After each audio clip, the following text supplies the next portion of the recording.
और इस वक्त की सबसे बड़ी खबर आपको बता दें, एसपी और बीएसपी के महागठबंधन का कल ऐलान होने वाला है, लेकिन इस ऐलान से पहले आरएलडी का पेच फंस गया है।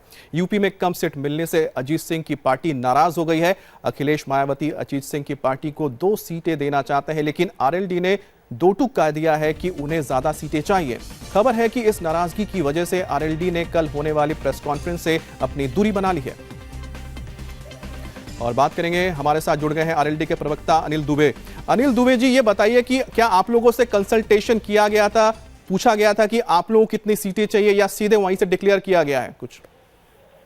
नहीं, अभी हमारे और उनके बीच में प्रारंभिक बातचीत हुई है, सीटों को लेकर के हुई है, अन्य मुद्दों पर हुई है, साथ में संघर्ष करने को लेकर के हुई है।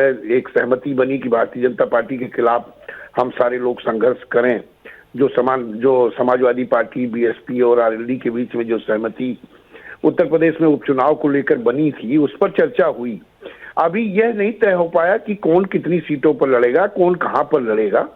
आज जो स्थिति जो कल इनकी है, समाजवादी पार्टी और बीएसपी के बड़े घटक दल हैं, उनके बीच में कुछ सहमति बनी होगी तो वो प्रेस के सामने जा रहे हैं। हमारे और उनके बीच में अभी सहमति नहीं बन पाई है। जब हमारी सहमति बनेगी हम प्रेस के सामने आएंगे। क्या अनिल जी, आप लोगों से कोई बातचीत नहीं हुई है क्या पहले, या सीधे दोनों ने ही ये फैसला लेके साथ में ऐलान करने जा रहे हैं?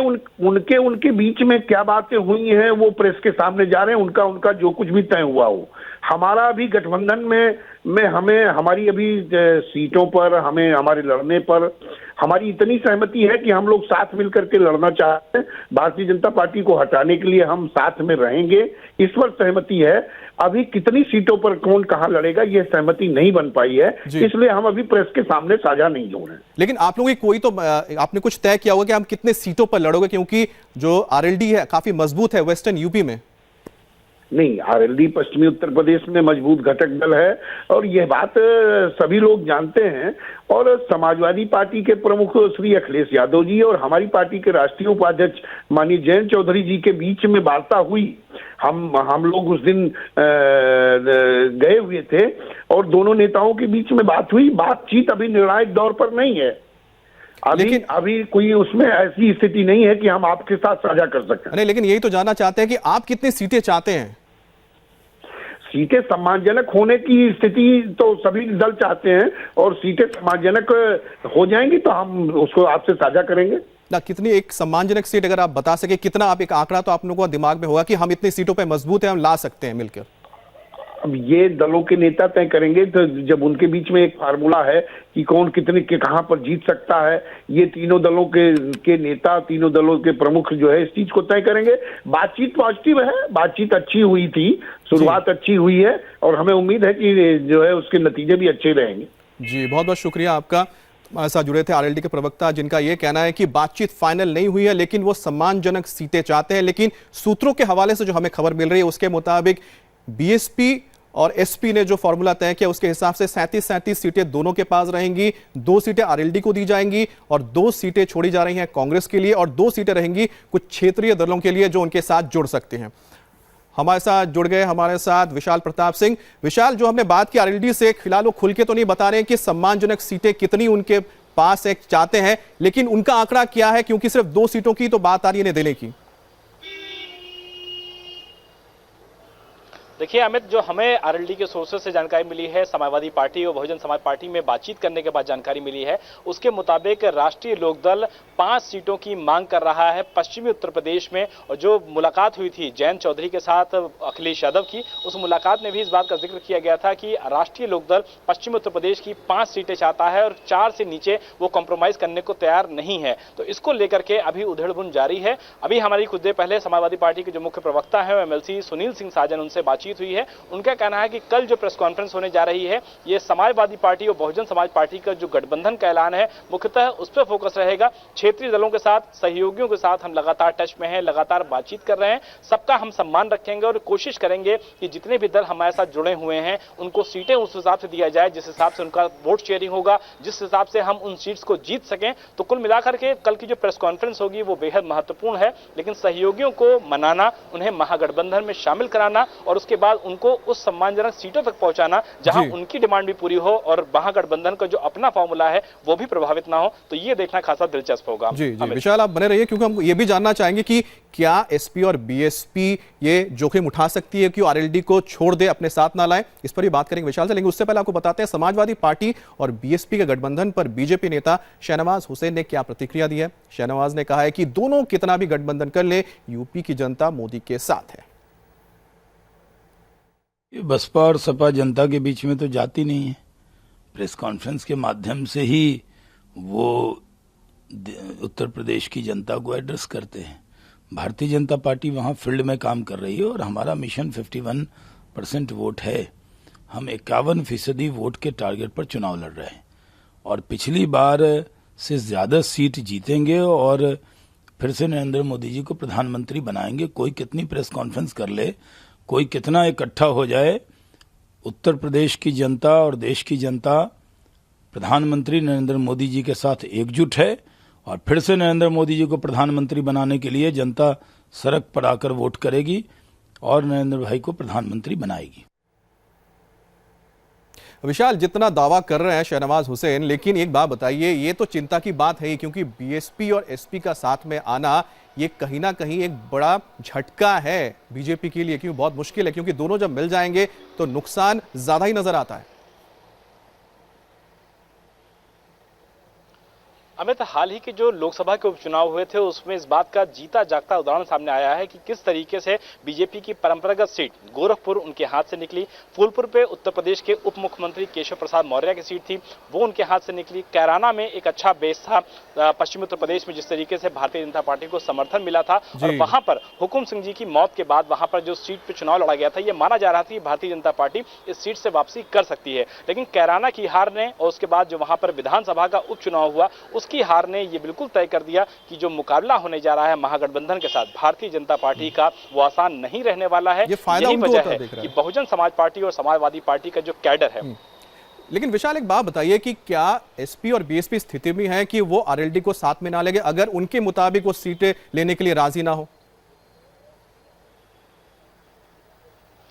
देखिए अमित, किसी के पास यहाँ फिलहाल कोई ऑप्शन नहीं है क्योंकि राष्ट्रीय लोकदल का जो परफॉर्मेंस रहा था विधानसभा चुनाव में और लोकसभा चुनाव में वो बहुत ज्यादा अच्छा नहीं रहा था। लोकसभा चुनाव में तो खाता भी नहीं खुला था बहुजन समाज पार्टी के साथ साथ राष्ट्रीय लोकदल का। तो ऐसे में बहुत ज्यादा अड़ जाना कि हमको तो 5 सीटें ही चाहिए, निश्चित तौर पर राष्ट्रीय लोकदल इस चीज से बचना चाहेगा। लेकिन चूंकि वो गठबंधन में शामिल होने के लिए बातचीत कर रहा है, यहाँ आकर के मुलाकातें हो रही हैं और इसके बाद अगर निश्चित तौर पर 5 सीटें उसको नहीं मिल पाती हैं तो ये जो देखना बेहद दिलचस्प है। एक और ऑप्शन सोचते, एक और ऑप्शन हो सकता है विशाल, क्योंकि एक और ऑप्शन ही बता दीजिए, क्या कांग्रेस और आरएलडी भी साथ में आ सकते हैं? क्या एक मतलब एक हाइपोथेटिकल है अगर उनकी नहीं बनती है बात बीएसपी एसपी के साथ तो?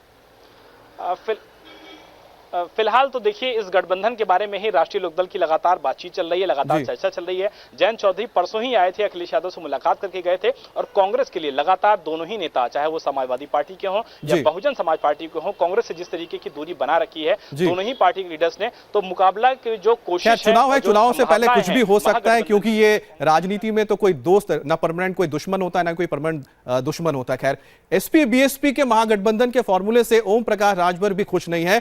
राजभर ने साफ कर दिया कि उन्हें एक सीट की भीख नहीं चाहिए। साथ ही उन्होंने बीजेपी को 100 दिनों का अल्टीमेटम दे दिया है और आरक्षण का बंटवारा करने का कहा है। आपको बता दें कि आज की बड़ी खबर यही है कि ऐलान हो गया है कि कल 12 बजे मायावती और अखिलेश मिलकर प्रेस कॉन्फ्रेंस करने जा रहे हैं और इस बीच कई तरह के सियासी बयान भी आ रहे हैं। यूपी बीजेपी अध्यक्ष महेंद्र नाथ पांडे ने कहा है कि एसपी और बीएसपी हमारे लिए कोई चुनौती नहीं है। बीजेपी के एक जो विस्तार है, बीजेपी का जो व्यापकता है, व्याप है, वो खुद इन लोगों के लिए और अन्य विपक्षी दलों के लिए चुनौती है।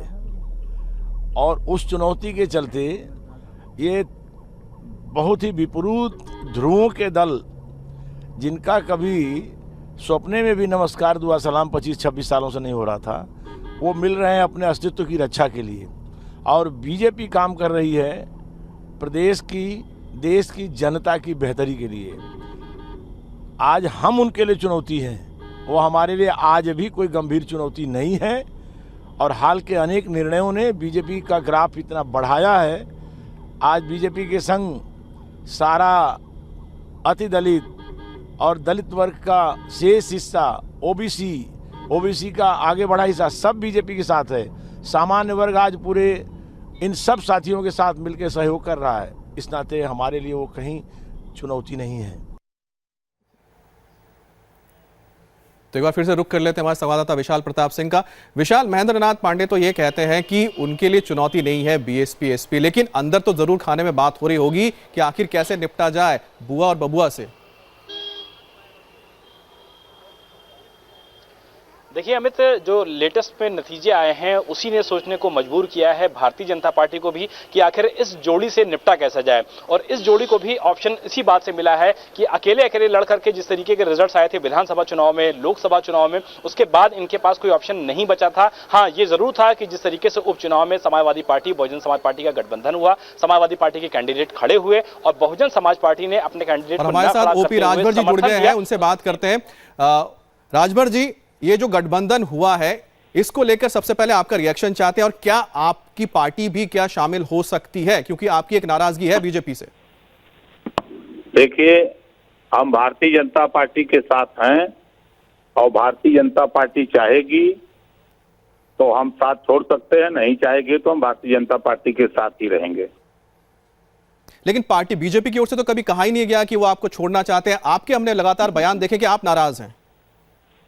हमारा काम सिर्फ एक है, जो पिछड़ी जाति के 27% आरक्षण में बंटवारे की जो रिपोर्ट आई है, अति पिछड़ा सामाजिक न्याय कमेटी की 3 कैटेगरी बनाने की, पिछड़ा, अति पिछड़ा और सर्वाधिक पिछड़ा, जब 9 राज्यों में बांट करके हिस्सा जा रहा है तो फिर यहाँ इसकी रिपोर्ट को लागू क्यों नहीं कर रहे हैं, इसी को लेके हम नाराज हैं। कोई सड़क, बालू, गिट्टी का ठेका पट्टा थोड़ा मांग रहे हैं जी। हम तो पिछड़ी जाति के जो जिनको हिस्सा नहीं मिल रहा है, जो नारा है सबका साथ सबका विकास, उसी को साकार करना चाहते हैं। इसी को करते सपा बसपा कांटे की टक्कर हमारी शुरू हो जाएगी इनसे। राजभर जी, अगर जैसा कह रहे हैं कि आपके जो आप चाहते अगर नहीं होता है, तो ऐसे में क्या आप इस गठबंधन को ज्वाइन करेंगे, इसमें शामिल होंगे एसपी और बीएसपी के साथ? हम उत्तर प्रदेश की 80 सीट पे चुनाव लड़ेंगे। आप 80 सीटों पे, आप इस गठबंधन के बारे में क्या है? गठबंधन से आप खुश हैं कि नहीं है? गठबंधन, देखिए पूरा देश गठबंधन से गुजर रहा है। भारतीय जनता पार्टी भी आज देखिए देश में गठबंधन से ही चुनाव लड़ी है। नहीं, आप गठबंधन के बारे में बताइए। हुआ है, हर जगह गठबंधन करके लड़े थे, लोग भी गठबंधन किए हैं, तो कोई नई बात थोड़ा किए हैं। ये तो गठबंधन 93 में भी हुआ था गठबंधन, तो 173 सीट गठबंधन जीता था, 173 भाजपा अकेले अपने दम पर जीती थी। लेकिन अगर आप अलग लड़ेंगे तो फिर फायदा क्या होगा? इससे तो सिर्फ वोट ही कटेंगे, लेकिन आप किसी के साथ लड़ेंगे तो फायदा होगा ना, चाहे वो सपा या बसपा के साथ या बीजेपी के साथ जाए। फायदा तो हम भाजपा को फायदा देने के लिए ही ना गठबंधन किए हैं। 2017 के चुनाव में पूर्वांचल की 125 सीटों पर जितवाने में हमने अपना रोल अदा किया जी। अब इस बात को भाजपा समझ रही है तो हमारा काम कर दे, नहीं समझ रही है तो मत करें। जी, बहुत बहुत शुक्रिया। हमारे साथ जुड़े थे ओम प्रकाश राजभर। आपको बता दें ये यूपी सरकार में मंत्री भी हैं और इनका ये कहना है कि बीजेपी से उनकी नाराजगी है, लेकिन फिलहाल बीजेपी छोड़ने का उनका कोई इरादा नहीं है। और इस वक्त की एक बड़ी खबर आपको बता दें, सीएम योगी इस वक्त वाराणसी के दौरे पर है। जब आज उनसे महागठबंधन का सवाल पूछा गया तो उस सवाल को टाल गए। हो गया है, नहीं पीछे ये कहना है कि वो बीजेपी को गठबंधन हो गया सर। आपको लगता है कि बीजेपी में बेचैनी होगी अब आज के दिन के बाद?